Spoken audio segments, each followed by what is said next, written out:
जय हिंद दोस्तों। ओला इलेक्ट्रिक में खबरें निकल के सामने आ रही हैं दोस्तों। डिस्क्लेमर पढ़ लीजिएगा, मैं सेबी पंजीकृत सलाहकार नहीं हूँ। ओला इलेक्ट्रिक एकदम बिल्कुल लोएस्ट लेवल पे पहुंच चुका है। कई सारी खबरें निकल के सामने आ रही हैं। अब शायद से यह जो है सपोर्ट भी हम लोगों का टूटने वाला है, ऐसा लग रहा है, प्रतीत हो रहा है। 31 रुपये पे शेयर ट्रेड करता हुआ दिख रहा है और आज भी इसमें गिरावट आई है। मार्केट प्लस में चल रहा है कई दिन से, लेकिन फिर भी वही बात है कि ओला इलेक्ट्रिक पे इसका कोई प्रभाव नहीं पड़ रहा है।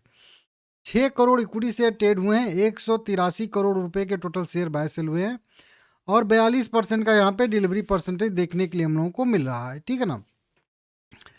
देखिए, कंपनी में कई सारी खबरें निकल के यहाँ पे आई हैं, सामने आई हैं। ओहो, ये सुजलोन का है। यहाँ पे कई सारी जो है खबरें निकल के सामने आई हैं। सुजलोन में खबर नहीं आ रही है भाई, तो क्या करें, वीडियो नहीं बना रहा हूँ। ठीक है ना। अब देखिए, इसमें कई सारी खबरें हैं, एक दो खबरें नहीं है, बहुत सारी खबरें हैं।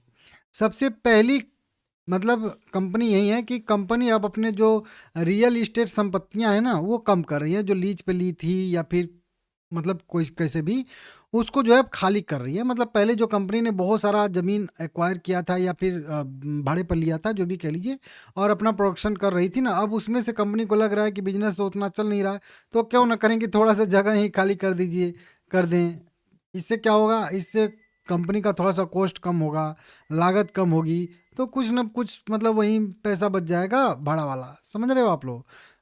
तब समझिएगा, यहाँ पे बताया जा रहा है कि ओला ने परिचालन को सुव्यवस्थित करने और लागत में कटौती करने के लिए अपनी रियल एस्टेट संपत्तियों का दायरा कम किया। समझ रहे हो? अब ये 9 तारीख की यहाँ पे खबर है रात की, और अभी मैं 10 तारीख को आपको बता रहा हूँ।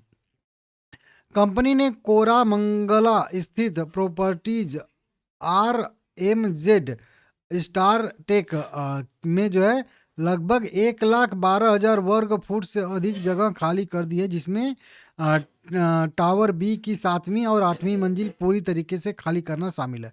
सूत्रों के अनुसार विश्व परामर्श और प्रौद्योगिकी फर्म जो है, जो एक्सचेंजर जो है, नहीं आता है कि इसके नतीजे आते हैं तो हमारी IT कंपनी में प्रभाव पड़ता है। बड़ी कंपनी है USA की। अ, उस मंजिल पे अब अधिग्रहण कर लिया। मतलब 7वीं मंजिल और 8वीं मंजिल इन्होंने पूरी तरीके से खाली कर दिया है। समझ रहे हो आप लोग? अब ये न्यूज़ तो पेड है, लेकिन जितना हम लोगों को चाहिए था उतना मिल गया है, और क्या। ठीक है ना। देखिए, अब कंपनी कॉस्ट इस हद तक कम करने पे उतावल मतलब उतारू हो चुकी है कि अब अपने जो कह लीजिए कि कंपनी जहाँ पे भी ऑफिस या कुछ भी कह लीजिए कारखाने थे, अब वहाँ पे जगह खाली कर रही है, ताकि जो भी है थोड़ा सा वो जो है बच जाए। ठीक है ना। रियल इस्टेट का जो भी है भाड़ा कह लीजिए या जो भी कह लीजिए, ठीक है ना, रेंट कह लीजिए, वो बच जाए।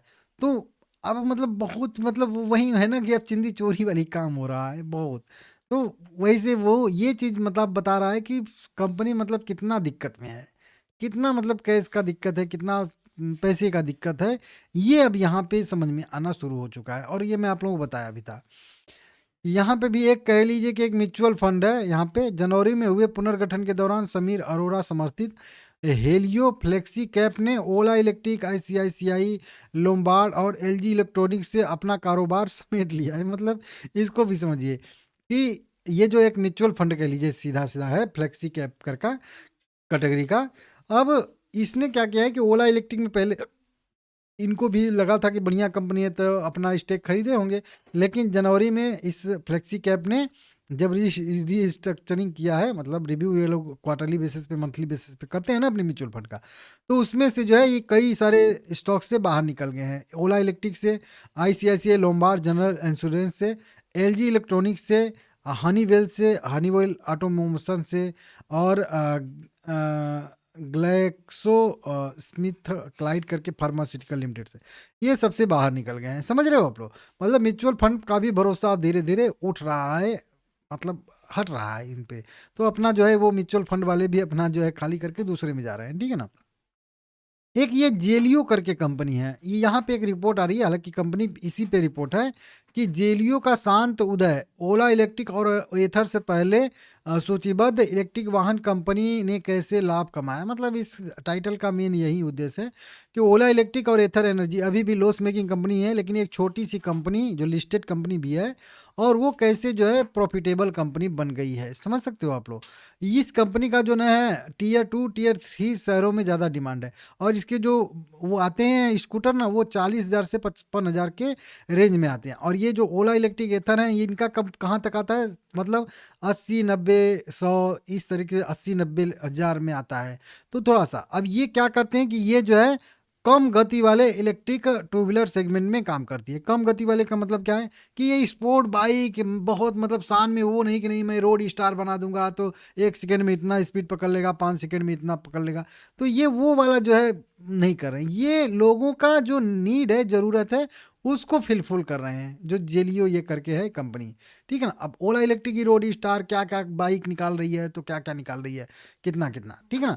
लेकिन ये जेलियो क्या कर रही है, जो मुझे समझ में आ गया है, बस इतना ही पढ़ने से ही समझ में आ गया है कि इसने क्या किया कि बहुत छोटे रेंज में, मतलब क्या है इसके टू व्हीलर का काम कि भाई किसी को मुझे पैडल न मारना पड़े, मुझे साइकिल न चलाना पड़े, और मुझे बहुत ज़्यादा पेट्रोल वाली गाड़ियों को भी न चलाना पड़े। मुझे यहाँ से वहाँ 10 किलोमीटर 20 किलोमीटर के रेंज में काम करने जाना है, या कुछ भी करना है, घूमने फिरने जाना है, जो भी कह लीजिए, थोड़ा सा बस उतना काम कर दे, बस ऐसी मुझे बाइक चाहिए। और खास करके लोगों की अब ऐसी ज़रूरत भी है, जैसा मैं देख रहा हूँ कि किसी को अपने बच्चे को केवल छोड़ने के लिए चाहिए 10 किलोमीटर के रेंज में, 5 किलोमीटर के रेंज में स्कूल है, काम तो वो घर पे ही करते हैं या फिर ना करते हो तो भी, या चाहे जो भी हो।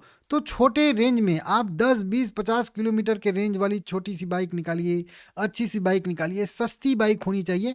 वो अगर ओला इलेक्ट्रिक कर पाए तो मुझे लग रहा है कि ये भी एक बढ़िया आइडिया रहेगा, जो कि ये कंपनी कर रही है। कि स्पीड का क्या लेना है देना है, स्पीड का क्या करेंगे हम, भाई हमको यहाँ से आप ऑफिस में पहुँच जाना है 10 किलोमीटर 5 किलोमीटर, शाम को वहाँ से घर पे आ जाना है, बस काम खत्म। ये कंपनी कर रही है, जो मुझे पढ़ के समझ में आया है ये।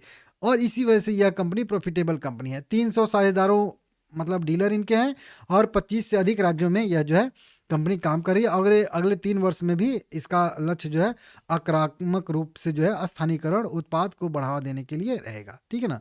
तो ये कंपनी के बारे में थोड़ा सा रिपोर्ट लिखा गया है, तो सोचा कि इसको भी कवर कर दूं, ईवी से रिलेटेड ही न्यूज है। ठीक है ना।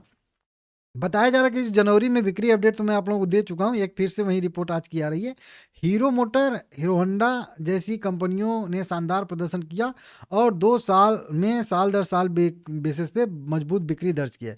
यहाँ पे एक लाइन मुझे पढ़ने में मिला, मजा आ गया। जनवरी 2026 के लिए दोपहिया वाहनों के खुदरा बिक्री आंकड़े जारी कर दिए गए हैं, और इसमें ये लाइन पढ़िएगा, बहुत मजा है। ओला इलेक्ट्रिक को छोड़कर, किसको छोड़कर, ओला इलेक्ट्रिक को छोड़कर सभी निर्माताओं ने सकारात्मक रुझान दिखाया है, या सकारात्मक रुझान देखने के लिए मिल रहा है इस समय। मतलब इसका मतलब समझ रहे हो कि जितनी भी ईवी वाली कंपनियां हैं, जो भी, ठीक है ना, जो स्कूटर बेचती हैं, बाइक बेचती हैं ईवी वाली, ठीक है ना, उनमें केवल ओला इलेक्ट्रिक को साइड कर दीजिए, इसकी सेल्स उतनी खास अब बढ़ नहीं रही है, बाकी सब की बढ़ रही है। समझ रहे हो, मतलब सब कुछ हो रहा है, बस इसका ही सेल्स नहीं बढ़ रहा है। और इसका कारण आप लोगों को पता ही है बहुत पहले से ही, कि जब वो वर्ड ऑफ माउथ कहते हैं ना, कि जब वो प्रचार होता है ना, तो वो दिलो दिमाग में लोगों के बैठ जाता है। कि जब एक व्यक्ति आपके पड़ोस में खरीद के लाएगा, और वो 1 हफ्ते जब परेशान होगा सर्विसिंग कराने में, तो वो एक लोग को नहीं बताएगा, वो 100 लोग को बताएगा। कहो भैया होगल, नहीं नहीं अभी नहीं बल, अभी जमा अभी ना बोल। मतलब ये हम लोगों का जो होता है ना, कि वो वाला मतलब होता है कि जब कोई भी एक काम होता है, तो 10 लोग हमेशा पूछते हैं कि कहो ई कमवा भल कि ना भल। तो मतलब वो वाला सिस्टम चलता है। तो वो जब हो गया है ना, तो इसका एकदम मतलब कह लीजिए कि अब भरोसा जो कहते हैं ना, कि वो वाला उठ गया है लोगों के ऊपर से। तो उसका असर ये है कि सारी बाइकें बिक रही हैं, सारे स्कूटर बिक रहे हैं, बस केवल किसका नहीं बिक रहा है, ओला इलेक्ट्रिक का ही नहीं बिक रहा है। समझ रहे हो। तो ये होता है सेंटिमेंट का असर, समझ रहे हो आप लोग। तो ये दिक्कत है। और अब तो मुझे लग ही रहा है कि सपोर्ट, देखिए मेरा काम है सपोर्ट रेजिस्टेंस बता देना। अब वो सपोर्ट लेगा नहीं लेगा, कितने दिन तक सस्टेन करेगा, ये अब मेरे हाथ में नहीं है, मेरे बस में नहीं है कह लीजिए। ये सपोर्ट इतना परफेक्ट सपोर्ट आप लोगों को बताया था, आप लोग भी कहिए अगर मैं गलत बोल रहा हूँ तो। लेकिन अब इतने दिन सस्टेन करने के बाद ऐसा लग रहा है जैसे कि इस वाली कैंडल को देखते हुए, क्योंकि इस कैंडल में क्या है, ये कैंडल पूरी तरीके से, ये सारी कैंडलें तो ठीक थी, अब ये वाली कैंडल जो बनी है तो ये रिजेक्शन वाली कैंडल है। ऊपर गया था यहाँ तक, ऊपर से रिजेक्शन आया है, कितना बड़ा सा वीक है आप देख ही सकते हो, और लोएस्ट लेवल पे आके जो है यहाँ पे ट्रेड कर रहा है। मतलब ये वीकली कैंडल, ये जो वीक कैंडल है डेली वाली, ये कैंडल आज की बता रही है कि अब जो है ये ब्रेकडाउन देने के लिए तैयार है। ये सारा बस होता है, कुछ भी क्लियर तो नहीं होता, लेकिन समझने वाले समझ जाते हैं कि हाँ हो क्या रहा है। तो ये वाली कैंडल जो बता रही है, ये यही बता रही है कि अब इसका ब्रेकडाउन होना मान के चलिए कि निश्चित है एक तरीके से, और अब इसको ब्रेक करेगा तो फिर अगला सपोर्ट मान के चलिए कि 25 के आसपास बनेगा, जो कि देखिए यहाँ से मेरी लाइन पहले से ही ड्रॉ है, यहाँ से देखिए ये वाली लाइन है 25 पे, और नहीं तो उसको ब्रेक करेगा तो फिर 20 पे। समझ रहे हो आप लोग, देख लीजिएगा। बाकी मैं बोलूँगा कि थोड़ा सा इससे पहले भी बोल चुका हूँ कि बजाज में या टीवीएस में आप जा सकते हैं अपने हिसाब से देख के।